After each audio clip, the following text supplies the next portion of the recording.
Novo Testamento e deixaram o Antigo Testamento, né?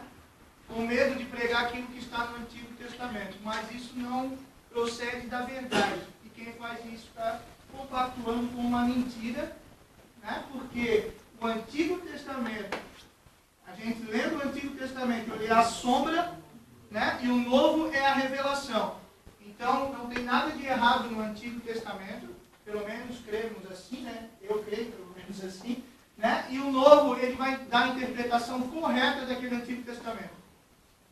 Então, não tem como dividir ou querer entender uma coisa só com uma parte de um livro e trazer isso como uma doutrina.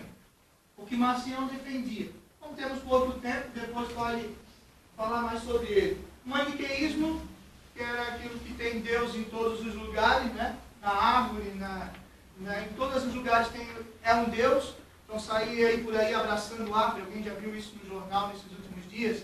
Pessoas que saem abraçando a árvore porque ali é um Deus. E tem mais algumas coisas que tem sobre o maniqueísmo que não vai dar tempo.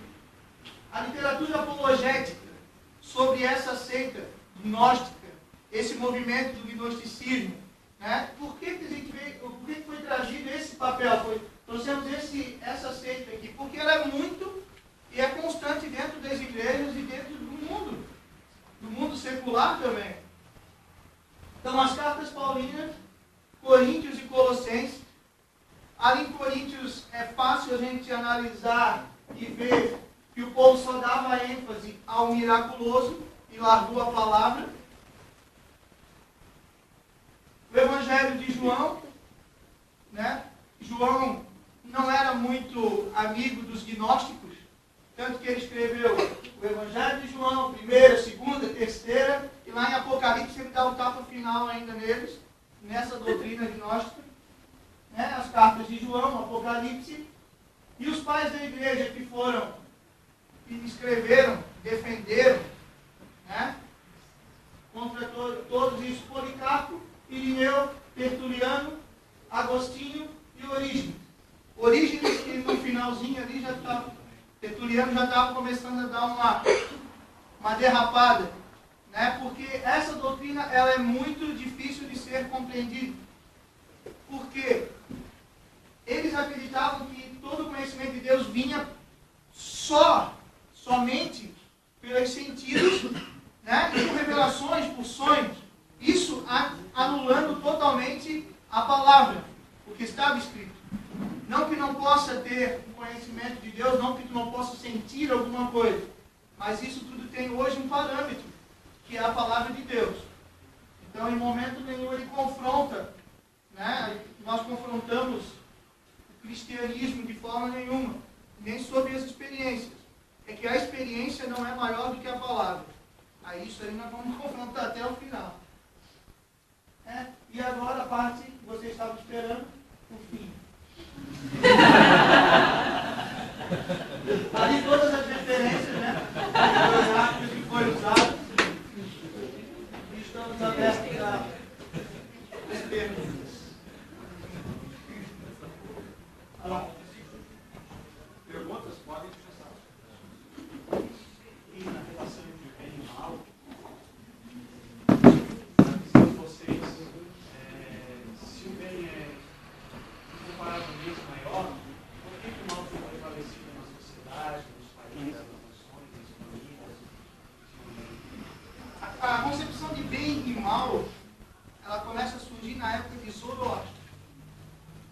Para aqueles que não ainda entendiam as escrituras. Então eles levantam que existe essa guerra entre o bem e o mal. Tudo que está acontecendo, e no Antigo Testamento a gente pode analisar, se for analisar profundamente, e cada coisa que acontecia, que para hoje nós temos como né? O povo falava, foi Deus que lançou sobre nós. O castigo ao povo de Israel, eu não me lembro, só se os irmãos que entendem mais, né, das escrituras do que eu, o povo de Israel era castigado e eu não vejo eles falando assim, foi por causa de Baal que fez isso. Não. O Deus de Israel nos castigou por aquilo que nós fizemos de errado. Né? O mal, o bem e o mal, mesmo assim está na mão de Deus Todo-Poderoso. Está sob o controle. E aquilo que nós temos muitas vezes por mal aqui para nós, é aquilo que até o professor falou, ou até nas palavras, porque às vezes eu falar uma palavra aqui assusta, como a gente já estudou e falou sobre isso. Se falar assim, aquela pessoa é um demônio. Aqui para nós seria uma ofensa grave, mas para o europeu seria um fenômeno, uma coisa incrível.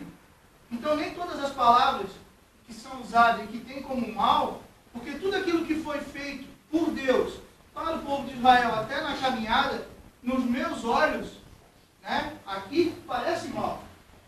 Mas Deus não fez aquilo por mal, e sim para levar eles em direção ao bem.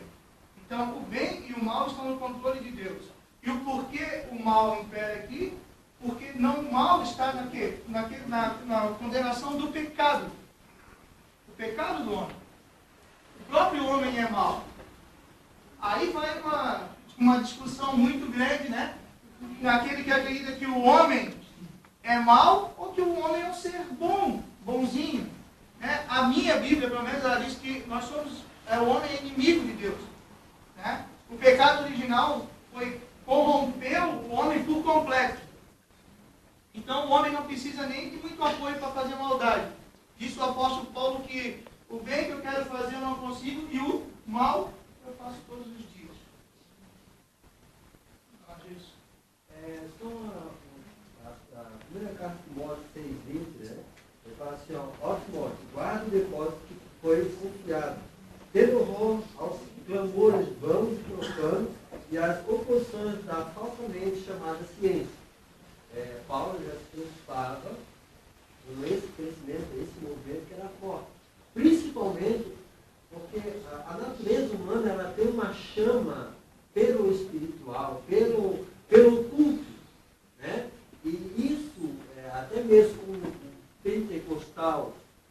pentecostalismo inicial, da igreja, vamos usar esse termo, tá? Ele fortaleceu o gnosticismo, qual é a fundamentação que vocês trouxeram sobre o judaísmo, o cristianismo e os pagãos? Qual é vamos dizer assim, o caminho, a viés que o cristianismo ou o gnosticismo conseguiu penetrar o cristianismo? Eles utilizaram essa necessidade humana ou eles usaram a própria artimanha religiosa para... Com certeza, quando Norman Geisler diz que provém do cristianismo também esse processo dos gnósticos, é porque naquele tempo ali mesmo com Montano, ele vai e começa a colocar o que é revelações, o que é espiritual, o que é sentido, o que eu sinto, aquele arrepio que eu sinto, aquela língua que eu falo, como algo que fosse superior à verdade, que era Cristo, a palavra. Nesse sentido, traz com que aqueles que dão ênfase ao lado dos... eu não quero falar sentidos por totalidade, a gente sabe que nós precisamos dos sentidos e sentimos alguma coisa. O que tem que ser colocado é que os gnósticos colocam essa experiência, a experiência sobre todas as coisas.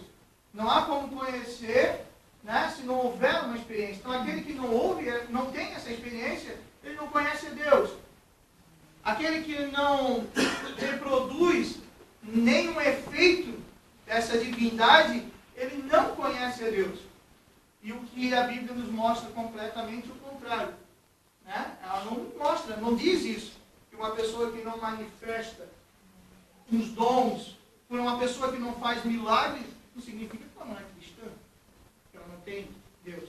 E no paganismo, é até difícil de buscar, porque esse pensamento filosófico aí, o paganismo se baseou muito no Platão e nesse mundo das ideias. E o judaísmo, dentro do judaísmo, existem várias vertentes.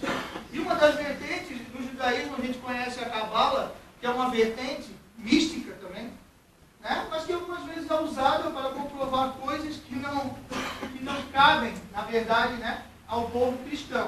Que não é baseado, o cristianismo não é baseado na experiência, mas sim na palavra concreta. a palavra de Cristo. Só complementando. Então, você como